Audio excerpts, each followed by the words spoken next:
যারা বন্দী হয়েছেন তাদের গ্রেপ্তার বরণ করেছেন তাদের অবিলম্বনে মুক্তি দিতে হবে এবং যাকে তাকে যখন তখন আরশোলা বলে উড়িয়ে দেওয়া যাবে। যে এই দেশ জোড়ায় যে ছাত্র আন্দোলন চলছে তার সমর্থনে কিন্তু সারা দেশের অনেক মানুষ এসেছে, তাদের বিভিন্ন রকম দাবি রয়েছে, সেই সমস্ত দাবি মন দিয়ে শুনতে হবে।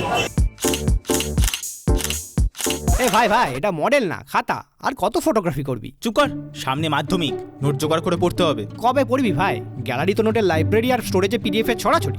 ধুর, কোনটা পড়বো কোনটা ছাড়বো কিছুই তো বুঝতে পারছি না। আরে তাহলে মৌলিক লাইব্রেরির বই পড়। ওদের সম্রাট এক্সক্লুসিভ সাজেশন বইগুলোতে পাবি সমস্ত গুরুত্বপূর্ণ এমসিকিউ, এসএকিউ ও বড় প্রশ্ন একেবারে উত্তর সহ।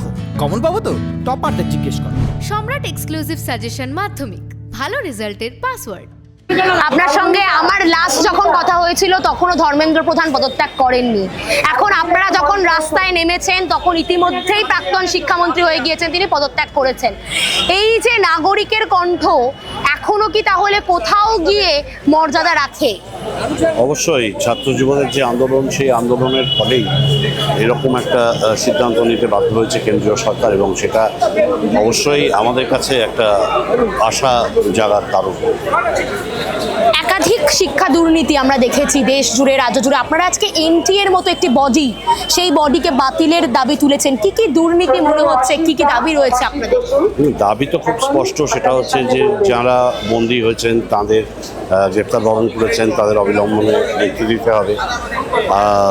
এই যে এনটিএ সংস্থাটা, এটা অবশ্যই বিক্ষোভের মুখে পড়েছে, কারণ এরা দক্ষভাবে যে মানে এক্সামিনেশন সেগুলো হ্যান্ডেল করতে পারেনি।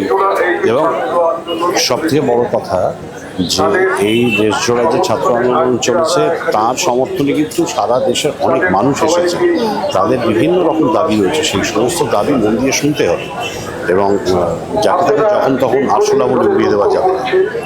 আমরা দেখলাম যে সংবাদ মাধ্যমকে আক্রমণ কলকাতার মিছিলে, তা নিয়ে একাধিক বিতর্ক শুরু হয়েছে এবং সংবাদ মাধ্যমরাও কিন্তু যথেষ্ট ক্ষুব্ধ। এই বিষয় নিয়ে কি বলবেন? না, সংবাদ মাধ্যমের উপর আক্রমণ তো সমর্থন করা সম্ভব নয়, কারণ গণতন্ত্রে বাস করে।